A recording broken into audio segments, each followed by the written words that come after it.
وصلوا وسلموا عباد الله على من سعت الشجر إليه وسبحت الحصى في يديه وسلم الحجر عليه وانشق القمر بإشارته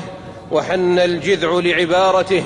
وأحله الله من السماء سدرة منتهاها وطيب قلبه فولاه قبلة يرضاها، فإن الله عليه قد صلى والملأ الأعلى بالصلاة عليه تحلى، فبأمر الله تجلوا وبحلية الملائكة تحلوا، فقد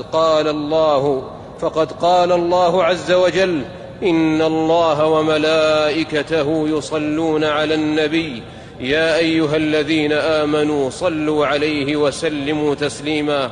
فاللهم صل وسلم وزد وبارك على سيدنا محمد وعلى آله وصحبه أجمعين. اللهم صل على سيدنا محمد وعلى آل سيدنا محمد كما صليت على سيدنا إبراهيم وعلى آل سيدنا إبراهيم إنك حميد مجيد، وبارك اللهم على سيدنا محمد وعلى آل سيدنا محمد كما باركت على سيدنا إبراهيم وعلى آل سيدنا إبراهيم في العالمين إنك حميد مجيد، وسلم تسليما كثيرا.